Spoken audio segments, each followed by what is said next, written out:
these cats doing? I gotta get out and record these guys. I have no clue, but I'm getting in front of this march. What?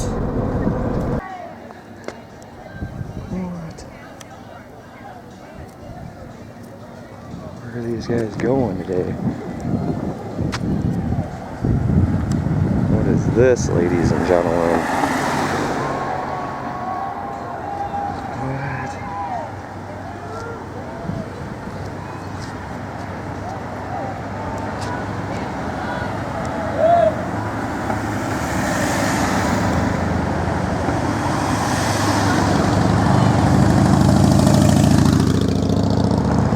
No clue what's going on, but we got to get on the other side of the street, folks. Look at all the cars.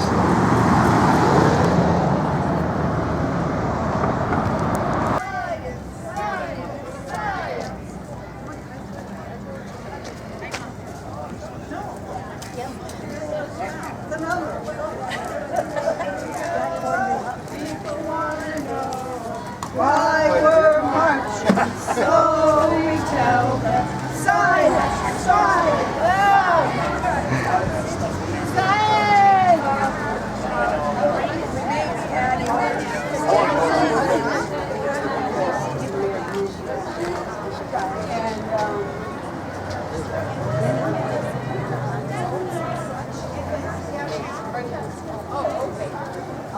we can get our ticket down there.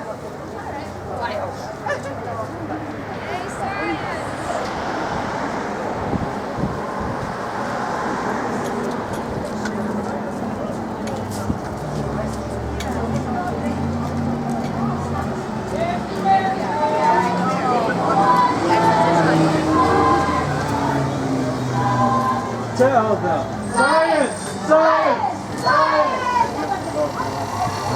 Machine.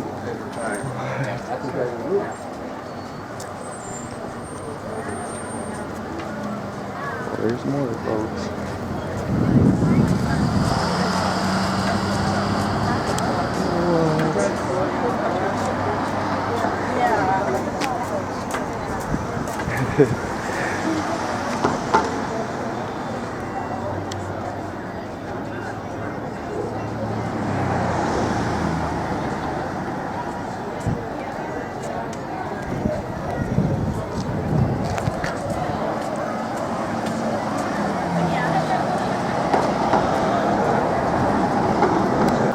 Following the crowd, guys.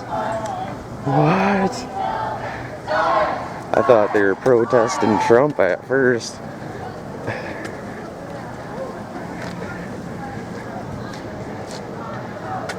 Officially seeing everything, ladies and gentlemen.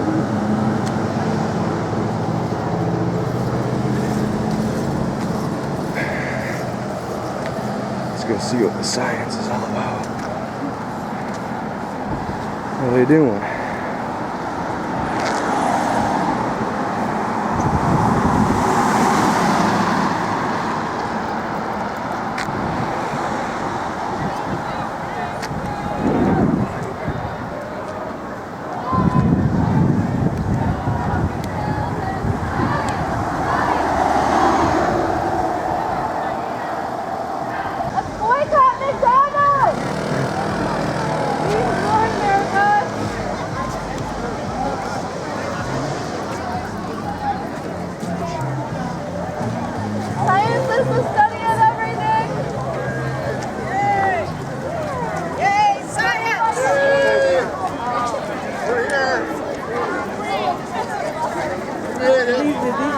Waiting for us, or will they have to run the pad? Hang out in the street so people can't get by. Then call the TV. Hey, everywhere we go! People where we go! Why we're marching so silent! Silence! Silence! Silence! Truth!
Now that we're all here, unofficial count is about 250 of us.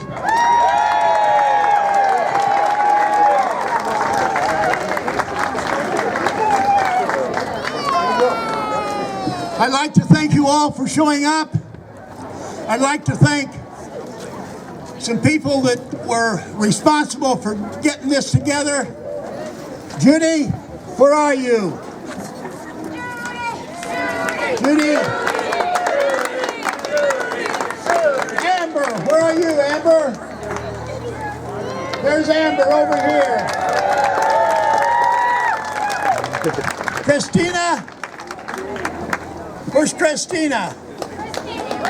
Ah, right here, all right. And Christina's two daughters.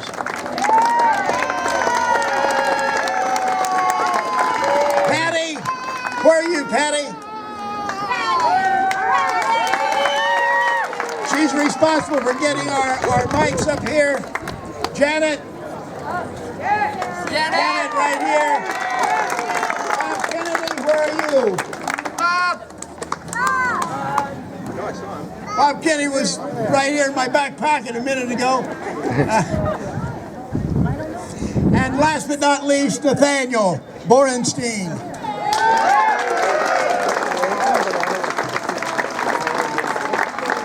Like our chant asked, why are we marching? Science. Science. To me, it's to support scientific awareness, solid, peer-reviewed, consensus-driven science that can't be swept aside by politics. We want to express our concern and get our message out. Now to speak on matters scientific, Dr. Nathaniel Borenstein.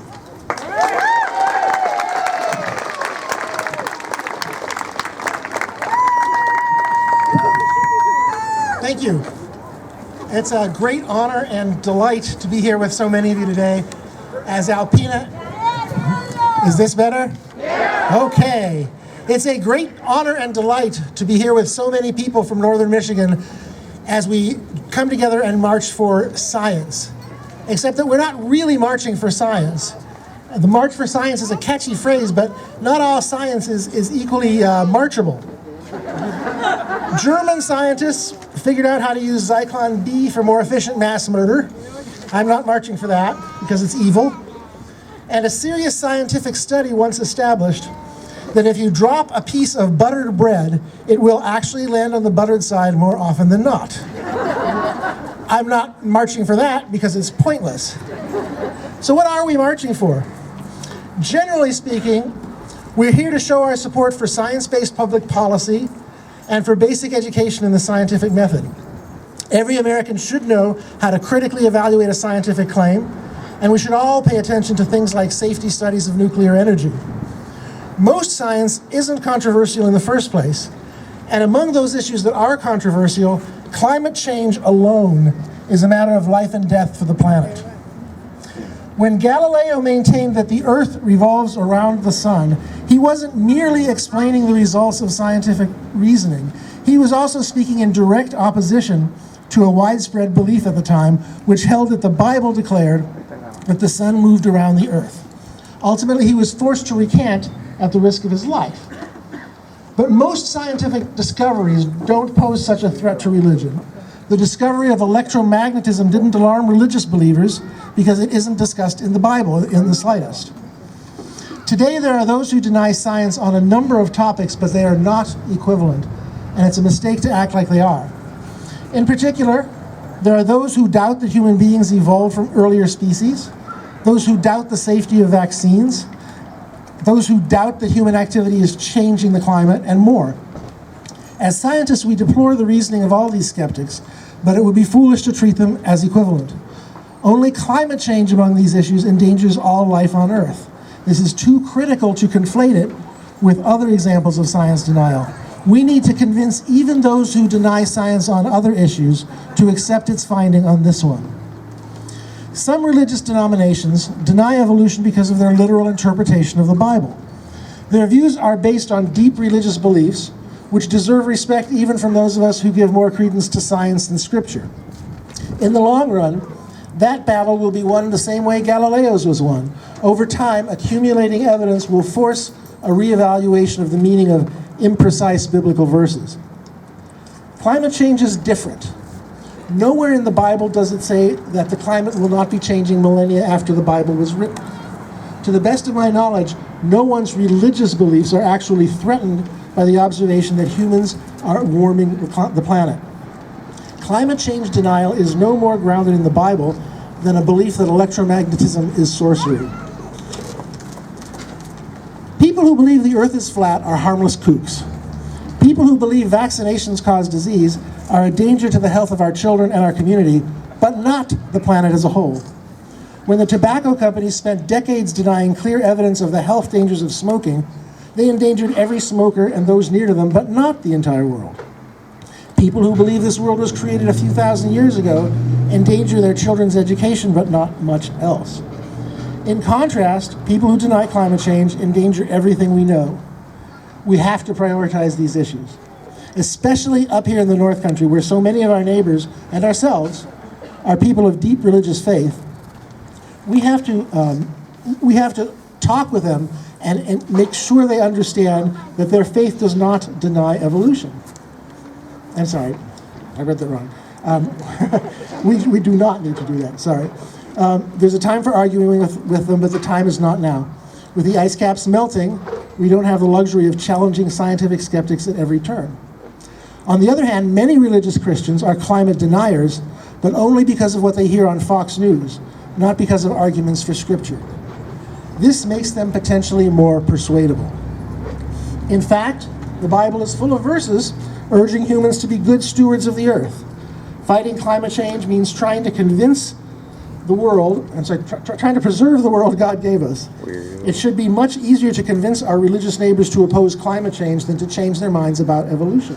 We must choose our battles wisely. In 1633, Galileo made a tactical decision, agreeing to avoid being killed by renouncing his belief that the earth revolves around the sun. So too, today, we may need to postpone, though not renounce, disputes over some scientific truths to avoid the death of our entire planet. After he recanted his heliocentric conclusions, Galileo wrote in his journal famously, "Eppur si muove," and yet it moves.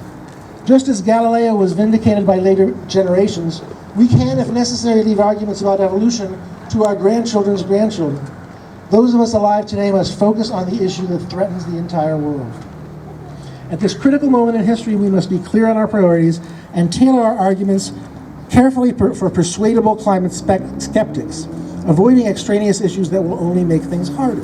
But quietly, under our breath, we may still murmur an echo of Galileo, "Eppur ci siamo evoluti," and yet we evolved.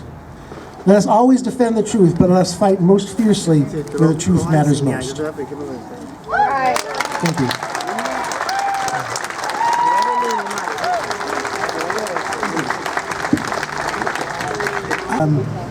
Modeled mathematically. Dr. Bora?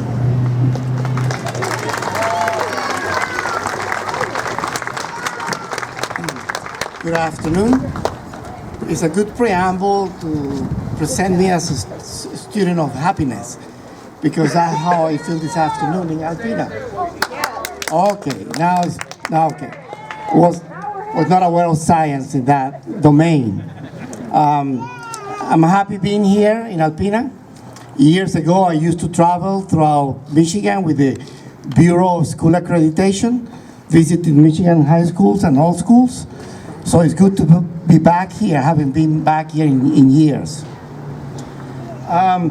When Nathaniel invited me to come to Alpena and present, the image I had was a formal colloquium, like the one you go to make presentation in formal speeches. And he corrected my perception and said, no, this is science and the earth. How do they connect? So I thought about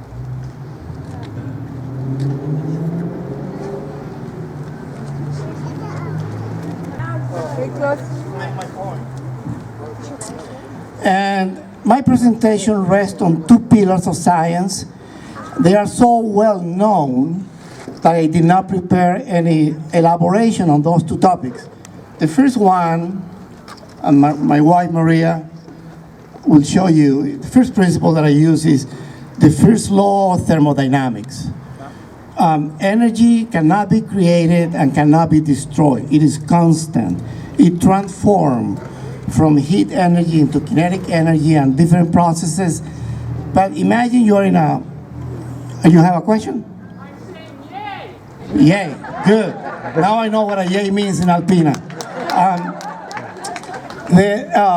If you imagine yourself in a closed room, a bathroom with a little water, no matter what you do, no matter if you put that on the stove or you try to disappear that, it won't go away. So that is like energy. You just cannot destroy that. It is constant. And the second principle is equally well known, is the equivalence of mass and energy, E equal mc squared. The E stands for energy, the M stands for mass, and they are equal by a proportionality constant, which is c squared, big number, but it is the same entity we're talking about. That has been proven time and time again in nuclear explosions, in theoretical physics. These two principles are there. If you happen to be unfamiliar with them, I'll be very surprised. You can Google them. First law of thermodynamics and the equal mc squared. Now, what happened with those? Why is this the pillar of my presentation? I have in the Henry V of William Shakespeare, he begins asking the audience to help him do the play. It's called co-creation of value. I'll be emulating Shakespeare and ask you to co-create with me. So all this is symbolic, it doesn't mean anything. But imagine you all know you began life as a single cell organism, as a zygote. You know, in the conception, you became a single cell. If you look at yourself today, there are trillions of cells. Somebody counted 32 trillion. I don't think it's exact count, but it's a number to give you an idea of proportion. So the reflection asks, what is the difference? Where did it come from? From a single cell to a bunch of cells. You know, how did it happen? The accretion process of life. And we all know it's a process, I won't elaborate on that, metabolism. There are processes that allows us to absorb from the external milieu and reverse processes that allows us to discharge that which has been spent through biological processes. So when we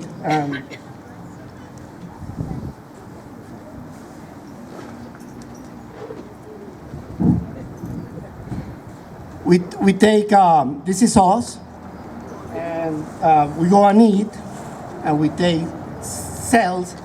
Strictly speaking, for those of you very fastidious with scientific principles, if you want, make this an atom of calcium in your bones, an atom of iron in your blood. They come from the outside. You know, it's not the case that if you happen to weigh 170 pounds, the planet today is 170 pounds heavier than it was when you were born. It weighs the same, you know? So, this metaphor, you have to get my point. If you imagine a glass of water on your hand, and you dip the finger in that glass with the other hand and retrieve it slowly, there will be a drop at the tip of that finger. And you can raise it and lower it down, move it left and right, do small circles. It's a very insignificant life story, but it's a life story. It's the life story of a drop of water. If you bring it back to the rim of the glass and shake it, the drop will fall back there. So for an instance, the drop had an individual story and a life story. It happens to us. We are that drop of water. But there comes a time where that personal story ends. What is left is the memory. I'm not dealing with memories or spiritual matters. I'm dealing with atoms, energy, and physics here. Emerge from the totality of creation, and one time we get back to that totality. Now, the reflection point here is, what we reflect, not reflection in physics, is what does that mean for us? If we are literally this planet, in the process of us eating, we bring stuff from the outside into our body. And we do that, and by the way, it's not that we only are takers. We go to the bathroom, we clip the nail, we go to the barber, so we're shedding back things into the planet. Instead of being an entity, isolated, we could see the human life as a riverbed through which the materials of this planet flow, and that is us. So there comes a time where this is us, a single bag, all these, translucent bag doesn't show, but this is supposed to represent a human being. As Shakespeare said, please imagine that I'm holding all the trillions of molecules of the universe here. The planet Earth is enough. And this is you, individually. And remember, by the accretion process of life, it has come from the planet to you as an individual. Eventually, the drop of water goes back into the glass, and this happens with you.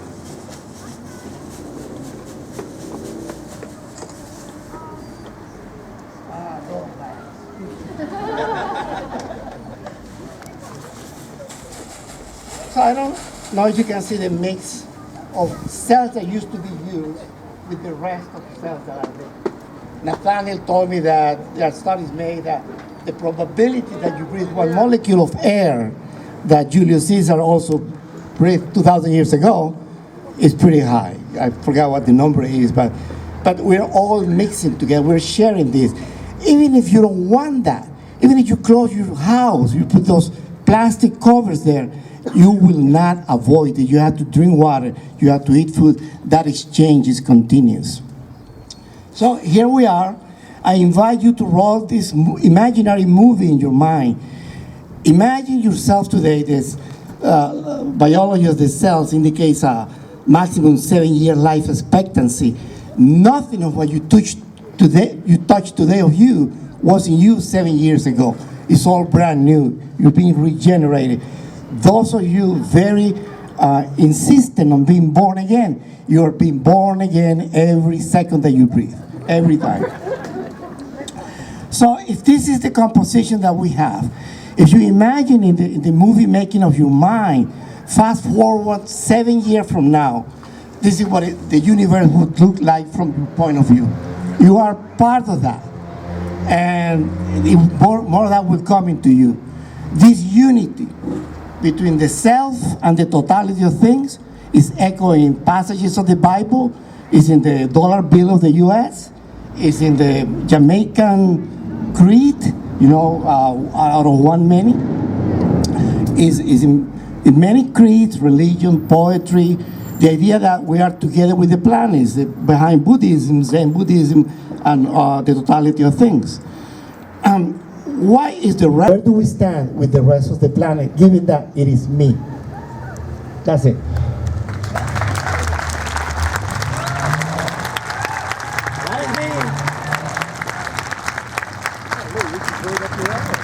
Thank you very much. I'm a happy man.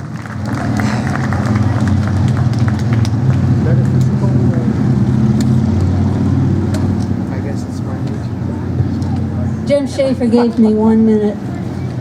I was thinking about this, and I want to share it with you because you're the people that maybe can think some more about it. But I thought of a sign, but it was too late to make it. and it's science plus ethics equals answers. Okay, that's one thing. The other thing I want you to think really hard about is that we have been fighting for clean air in Alpena for a long time, ever since I moved here 45 years ago. I've attended every hearing. We've made plants put all kinds of money into their pollution abatement. Now I want to ask you, are you going to go out and burn leaves? Are you going to go out and have a campfire? Because if you look at the 250 people here, how are you going to justify releasing totally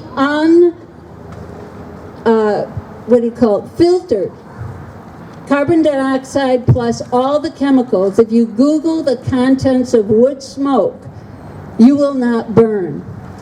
I've been fighting smoke. I'm allergic to smoke. Asthma has been discovered in more populations in children today, and the lungs of healthy children have now been found to have less capacity than they did when we were children. Why is this? Just think about those things. Thank you.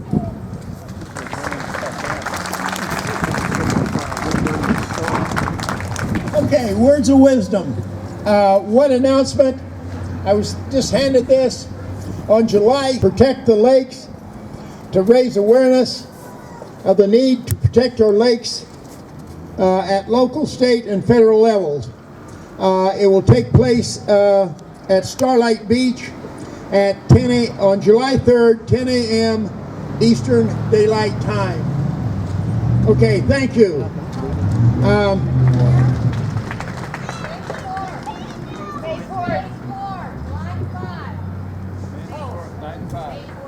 Oh yes.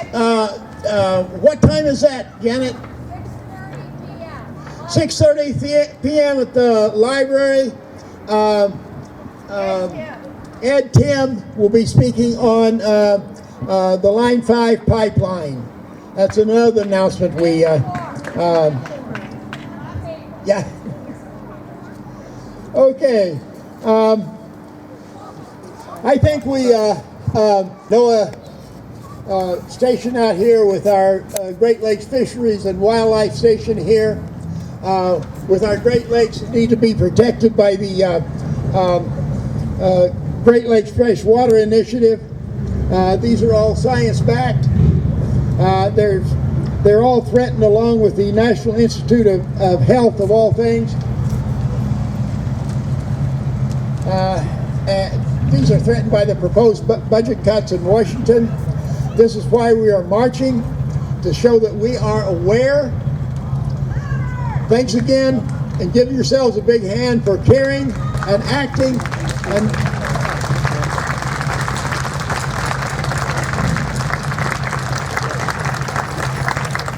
be sure you all get your white pine seedling, plant a tree, save the planet.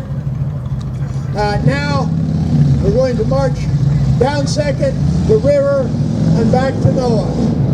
Thanks you all for coming out. Have a great afternoon. Let's do a little window shopping at John Henry's, folks. Frigs he got. What? Expensive. $25 for a wine rack, folks. What?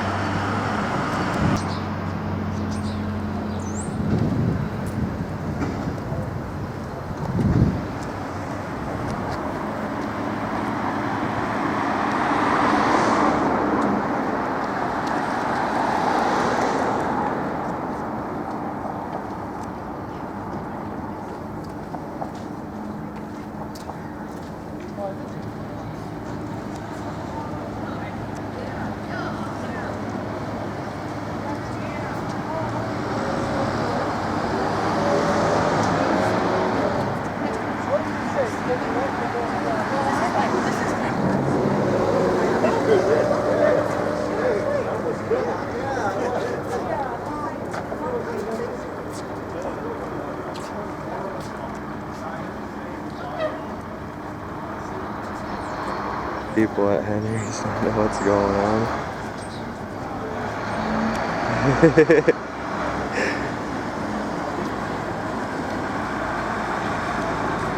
Old shop owner over there.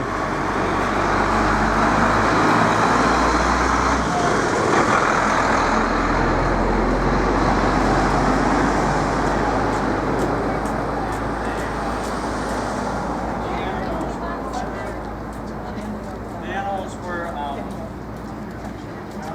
taken out of there, forced out of there, and so all the cages were empty. There's John Henry. That guy's got some loot, see?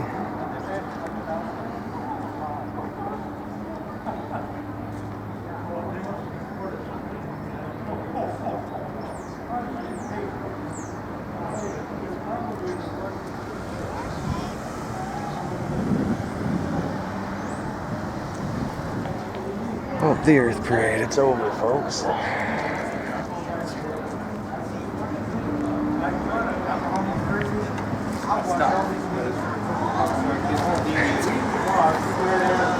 So I can get something to eat. I had not known anything about that before. Good job, sir. It's too bad that he didn't give like a